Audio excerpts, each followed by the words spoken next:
คือโตกะบ่น้องละเฟซน้องกะบ่ทักมาเป็นจังไดนะคือมีจีดีโอ้บ่น้อละว่าอ้ายนะติดนำคนดีเป็นห่วงญาติน้องคนดี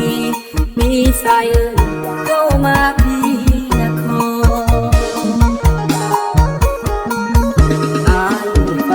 ความส่งไปหาแต่ยังไม่จอยคือบอกเห็นใจคนคอยใจลอยคืออายในบอกเฟซน้องก็หายเมื่อเห็นออนไลน์ก็โพสต์หน้าวอลกดสีเขียวบอเลยบอกเจ้าคือต่อแต่บอน้องนา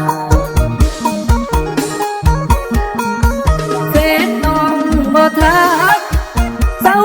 หักได้แล้วบ่ล่ะก่อนเคยฝากข้อความมาบอกอายหาคน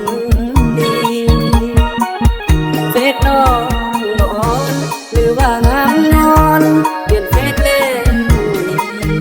บอกอายได้บอกคนดีพอจะได้หา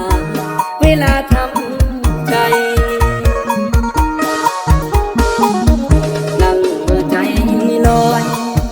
เฝ้าคอยน้องตอบแชทมา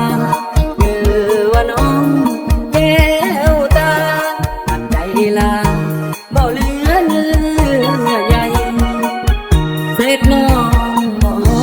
บ่เห็นงามงอนน้องคือนอนลาหรือลบอายออกจากใจบอกเฟซบอกไลน์ไอ้แล้วบอกลา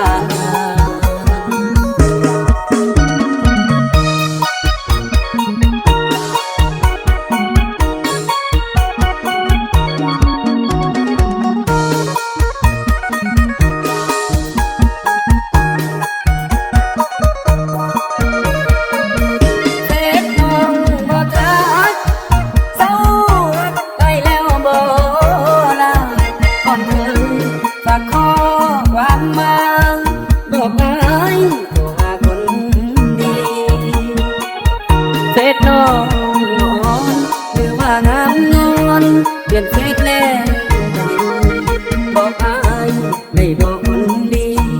พอจะได้มาเวลาทำใจ